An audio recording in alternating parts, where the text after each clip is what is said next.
Sejam bem-vindos aos 5 minutos. Nós vamos falar agora de uma notícia da Folha de São Paulo. Vejam bem isso aqui, hein? Folha de São Paulo, jornal extremamente esquerdista, falando isso aqui, ó. É urgente privatizar os Correios. Cara, esses caras, eles apoiam a esquerda, apoiam, apoiaram o Lula na hora de entrar, fazem campanha contra o Bolsonaro 24/7. E aí, quando a bomba estoura, eles querem uma solução que é a solução que sempre foi a solução mais óbvia de todas, né? Privatizar os Correios para acabar com o desperdício de dinheiro. E, no entanto, agora eles estão falando isso. Vamos olhar essa notícia aqui. Quero agradecer a todo mundo que está se inscrevendo no canal. O canal começou agora, então cada inscrição é muito importante. Muito obrigado a todos vocês. Lembrando que nosso conteúdo aqui é de direita, liberal, libertário. Ele é conservador. Então vamos lá. A notícia da Folha de São Paulo. Deterioração é obra de gestão perdulária. Serviço universal pode ser mantido com parceria sob regulação. No primeiro semestre de 2025, o prejuízo foi de 4,4 bilhões de reais, um salto em relação ao observado em todo o ano de 2024, que foi de 2,6 bilhões. Então, vejam bem, nós tivemos um prejuízo ano passado inteiro de 2,6 bi. Só no primeiro semestre de 2024, de 2025, nós já tivemos 4,4 bi. Ou seja, se você pegar o prejuízo que teve no um semestre, se você for dividir por dois o prejuízo do ano passado, seria de 1,3 bi. Se você pegar isso e colocar que foi 4,4 bi só no primeiro semestre de 2025, é um prejuízo que é mais do que o triplo que está dando esse ano. Então é um desastre total, uma loucura completa. Mas isso é por quê? Porque você coloca um monte de esquerdista para tomar conta do negócio, que você só está interessado em eles terem cargos, em ser um capital político que você vai usar para a sua próxima campanha, para colocar um monte de apadrinhados, e o que acontece é isso. Olha só, vamos lá. Vamos ver aqui a notícia que a própria Folha reconhece a tragédia total. Submetidos a uma gestão ideológica perdulária e desconectada dos desafios impostos pela tecnologia e pelo sistema concorrencial, os Correios apresentam um ritmo de degradação estarrecedor.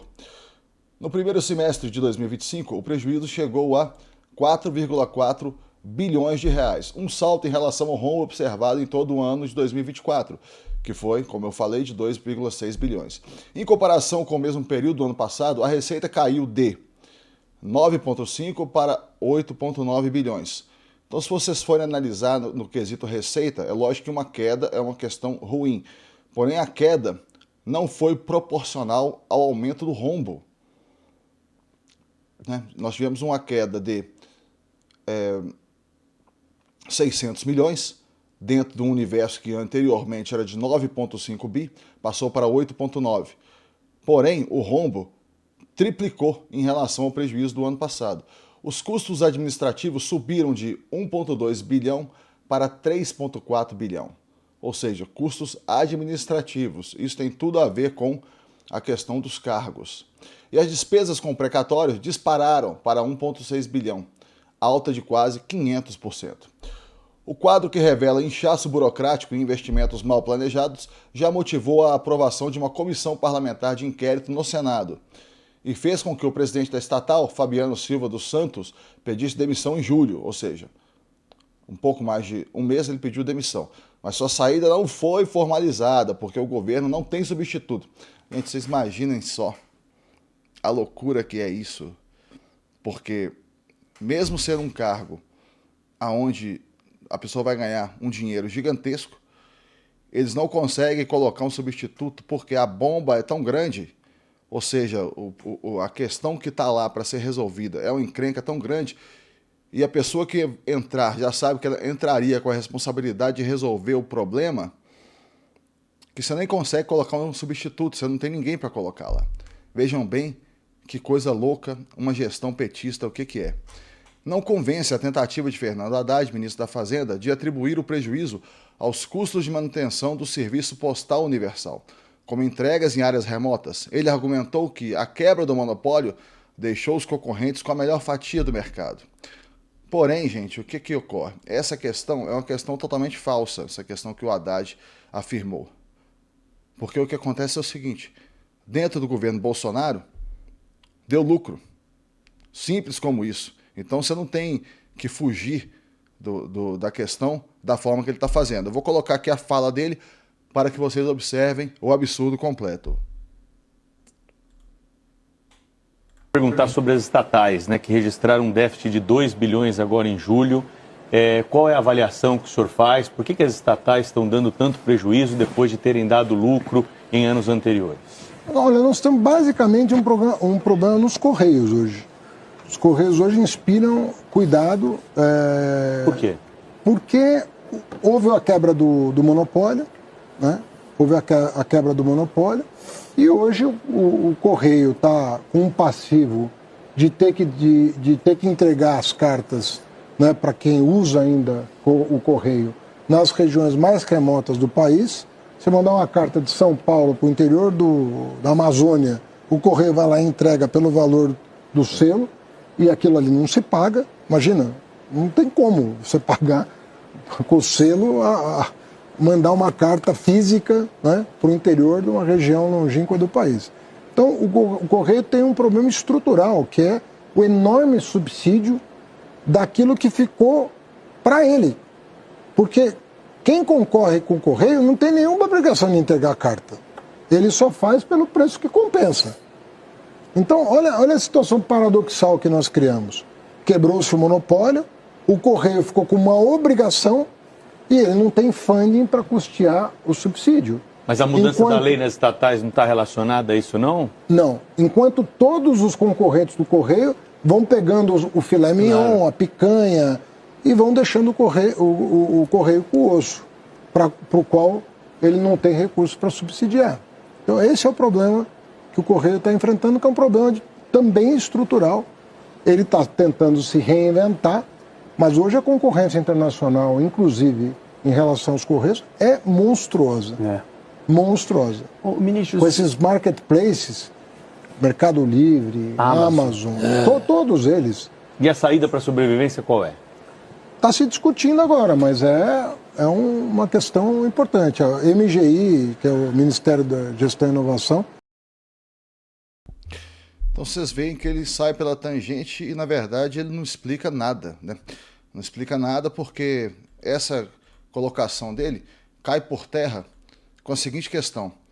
Se os Correios tivesse um problema estrutural tão grande assim, ele não teria dado lucro lá no governo do Bolsonaro, como deu lucro. Mas, na verdade, o que seria mais importante e que o Bolsonaro tentou fazer, porém não foi possível que fosse feito, é a privatização dos Correios. Teria sido uma solução muito melhor.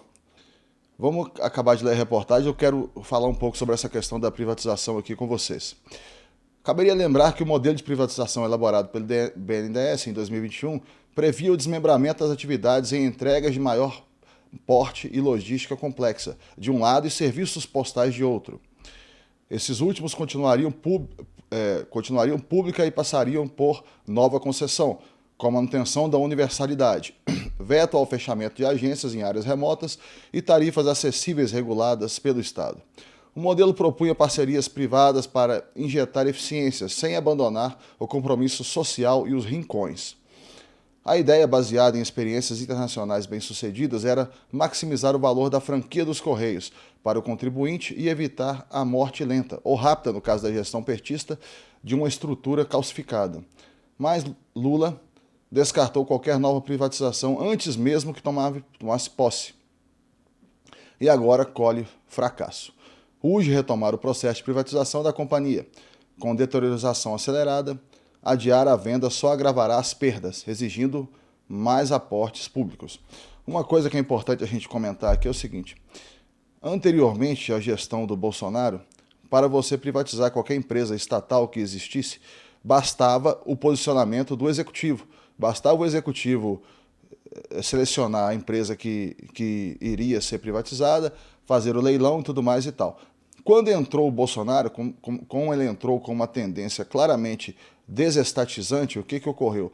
O STF reviu isso. Então vocês veem aí, notadamente, a questão contra o Bolsonaro, contra o livre mercado. O STF reviu isso e ele colocou o quê? Para as estatizações, nas privatizações, o que deveria ocorrer deveria ter a aprovação do Congresso. Então vocês imaginem como que não ficou dezenas de vezes mais burocrático você privatizar uma empresa tendo o apoio do Congresso, porque o Congresso é um dos maiores interessados em manter as estatais, porque é um grande cabide de emprego para todos os aliados dos parlamentares. Então esse foi o grande problema. O grande problema foi que se tornou muito mais difícil privatizar. Inclusive a gente teve como secretário de desestatização o dono da Localiza, o Salim Matar, que tentou fazer um trabalho gigantesco de desestatizar as empresas, porém, ele conta em entrevistas que ele enfrentou problemas enormes devido a toda a força contrária que ele enfrentou. Então, foi muito difícil para ele essa questão toda. Mas vamos ver se agora, na possibilidade de um próximo governo que não seja petista, se a gente consegue continuar com essas privatizações. Tá joia, meus amigos? Muito obrigado a todos que estão acompanhando o canal e até o próximo vídeo.